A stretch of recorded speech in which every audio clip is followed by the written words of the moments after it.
The Kenosha County Courthouse is approaching its 100th anniversary. Over the decades, there have been a number of changes and architecture lost. But as Fox 6's Bill Miston shows us, there is a project underway to turn back time and restore some of what's left that's long been covered up. Time ticks on at the Kenosha County Courthouse. It's seen its fair share of events since it was built nearly 100 years ago. But if we turn the clock back and open the history books to the day it opened, full of ceremony, it's a glimpse into its past. As today. So unfortunately, this is all we have left, is this one. That one is completely gone. One ornate courtroom is left, called the ceremonial courtroom, used for special events, as well as usual court work. Its municipal court twin across the hall was torn down for reuse more than 50 years ago. Portions of the ceremonial courtroom may seem unchanged, but when you look closer, there were probably 12 coats of paint until they got to the original stenciling that you can see in the book. You can see what was covered up. We don't know exactly why. Doing our research, we think it might have been for fire safety back then. A concrete-like mixture poured on the stained glass skylights. Workers cut into ornamental plaster to fit air vents and then covered it all up with a drop ceiling. It was in the 60s that they put all this in. Years later, the hope is to change that. Frank Martinelli is the county's engineering project manager. For the last couple years, work's been done to carefully peel back the damage done over the decades. And that's a lot of work.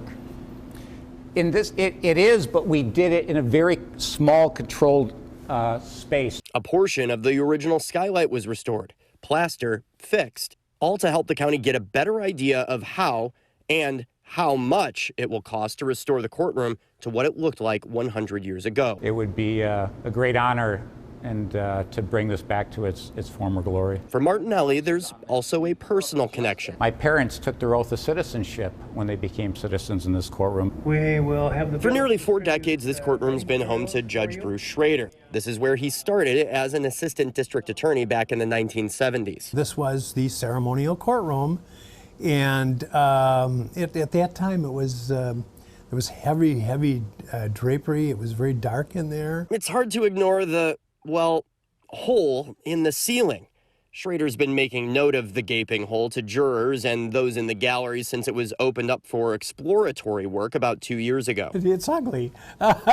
It's really ugly right now, but that's part of the process. And that process is not cheap. It will cost $3.8 million. With about $2 million to cover restoration work, the rest going to a new HVAC system. Timeline looks like we're trying to get money raised in the next 2 years. The project being funded through private donations, not taxpayer dollars. After seeing what they did with the state capitol, this seemed like a great fit. Former Kenosha County Executive Jim Cruiser was involved with the project from the beginning, and it's a project that goes beyond the typical courtroom activity. This is going to be open for mock trials, for civics classes, to talk about the history, the quote by Abraham Lincoln that goes around this spectacular courtroom. Those type of things and citizenship we want to promote here. So not closing the book on its past, but instead looking to the next chapter. In Kenosha, Bill Miston, Fox 6 News. Organizers want to have the money raised in time to start restoration work. The hope is to have the work completed by August 2025, the 100-year anniversary of its dedication. If you would like some more information about the project, if you want to help out, or take a look at some of these photos that Bill has uncovered, we have a link in this story at fox6now.com. It is just amazing stuff that someone would just cover up that beautiful ceiling and all the work with a drop ceiling. I know, but have to look forward, right? And they're trying to do the work now to fix it and hopefully restore what was. I hope they get there. I know. It looks beautiful. Well,